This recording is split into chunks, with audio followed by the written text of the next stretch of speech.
नमस्कार and welcome you to world affairs. मैं हूं प्रशांत धवन। नाउ रिसेंटली एक ऐसा दृश्य देखने को मिला जिसको देखकर आप कह सकते हैं कि लिटरली ना आज के समय ये आदमी कैसे भी करके जाता है कि इंडिया और मालदीव्स के रिलेशंस बिल्कुल डिस्ट्रॉय हो जाएं।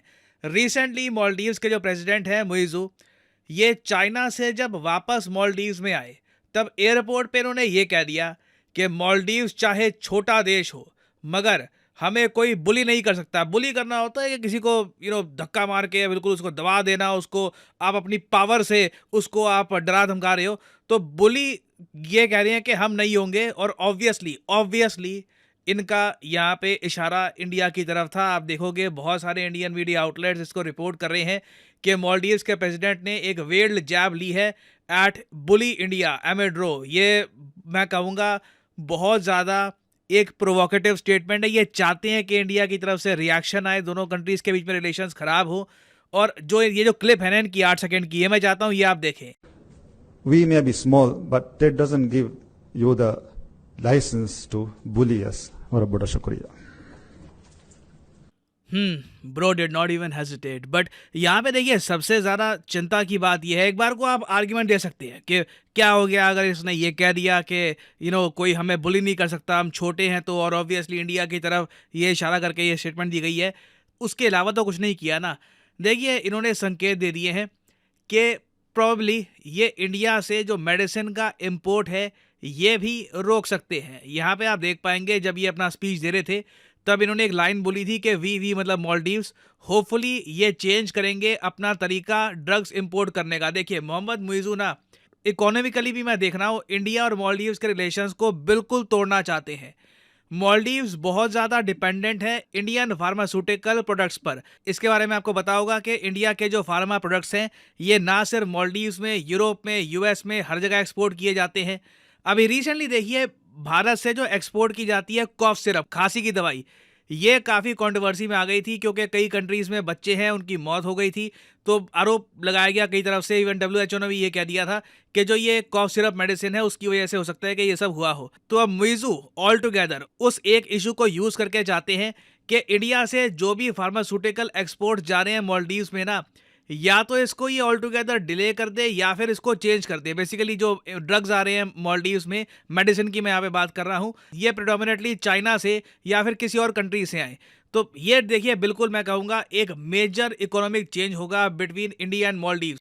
क्योंकि आप अगर पिछले कई दशकों में देखो ना तो इंडिया और मालदीव्स जिसका जो टोटल ट्रेड है आज के समय, बाय द वे हमारा जो टोटल ट्रेड है मालदीव्स के साथ ये $500 मिलियन से ऊपर जा चुका है। इस ट्रेड में फार्मास्यूटिकल एक्सपोर्ट्स का क्रिटिकल रोल है। इंडिया की तरफ से बहुत सारे डॉक्टर्स, उसके अलावा कई टीम्स हैं मेडिकल एक्सपर्ट्स की, वो कैंप लगाते हैं मालदीव्स में, मतलब बहुत कुछ करते हैं मालदीव्स के लोगों के लिए। मालदीव्स के कई लोग हैं जिनको और कहीं इलाज मिलता नहीं है, अपने देश में इलाज मिलता नहीं है, वो इंडिया में आते हैं इलाज करवाने के लिए। मेडिकल टूरिज्म इंडिया का बहुत ज़्यादा फेमस है इन मालदीव्स।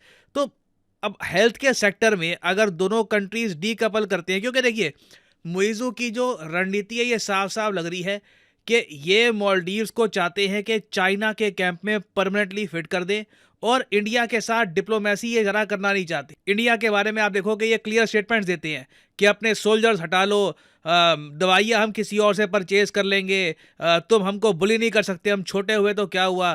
तो इनकी जो स्टेटमेंट है ना, ऐसी स्टेटमेंट से आप डिप्लोमेसी नहीं कर सकते। आपका आप कह लीजिए डिप्लोमेसी, बातचीत या फिर कुछ बीच का रास्ता ढूंढने का जो रूम है ये बहुत हद तक कम हो जाता है। और इंडिया के लिए प्रॉब्लम यह है कि अभी के लिए जो रूलिंग कोalition है, अभी जो ये मोहम्मद मुइज़ू है, ऐसा तो है नहीं कि इनकी पार्टी अकेले पूर्ण बहुमत के साथ मालदीव्स में सरकार बनाकर बैठी है। मालदीव्स में इस वक्त गठबंधन की सरकार है।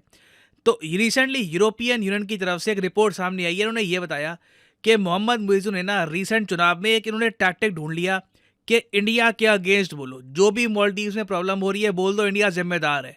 ऑलमोस्ट आप कह लो ये पॉलिटिक्स में एक बहुत बेसिक एक आप कह लीजिए टैक्टिक होता है कि किसी फॉरेन कंट्री को कह दो कि सारी जो प्रॉब्लम्स हैं ये इस कंट्री की वजह से हो रही है। पाकिस्तान में आप देखोगे बहुत आम चीज़ होती है, वो काफ़ी बार कहते हैं कि इंडिया की वजह से हमारी सारी प्रॉब्लम्स हैं, इंडिया साजिश कर रहा है वगैरह। तो सेम टाइप का टैक्टिक इन्होंने यूज़ किया मालदीव्स में और काफ़ी हद तक टैक्टिक काम कर गया। इनको ठीक ठाक वोट मिल गए और आज के समय गठबंधन बनाकर ये मालदीव्स के प्रेसिडेंट बन चुके हैं। तो ये जो इनका विनिंग फॉर्मूला है ना, इस विनिंग फॉर्मूला को ये त्यागेंगे इसके चांसेस कम ही है, क्योंकि इसी फॉर्मूले पर ये इलेक्शन भी जीते हैं रिसेंटली। ऐसा तो है नहीं कि इलेक्शन कैंपेन के दौरान ये कहते थे कि इंडिया बहुत अच्छा है, हम बिल्कुल इंडिया के साथ बातचीत करेंगे, फिर जैसे ही चुन के आ गए, अगर आप ये थ्योरी यूज़ करना चाहते हैं कि जैसे ही ये चुन के आ गए फिर चाइना ने इनको खरीद लिया, फिर ये एंटी इंडिया हो गए।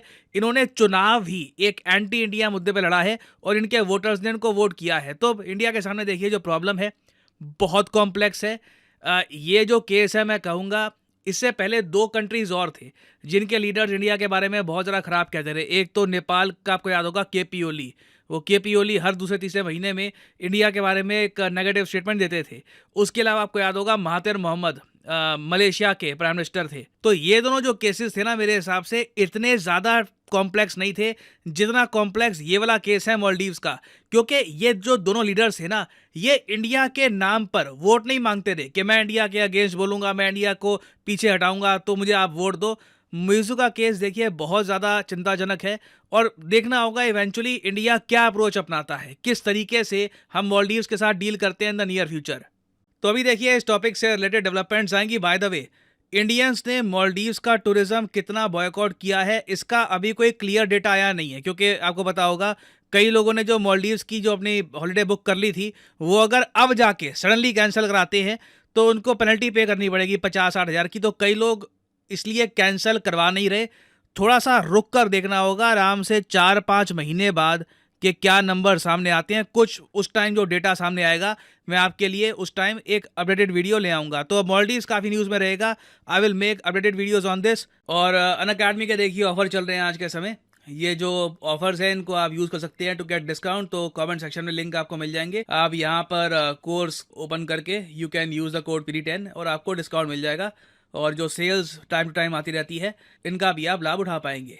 सो this is the end of the video. Thanks for listening and as always, may the gods watch over you.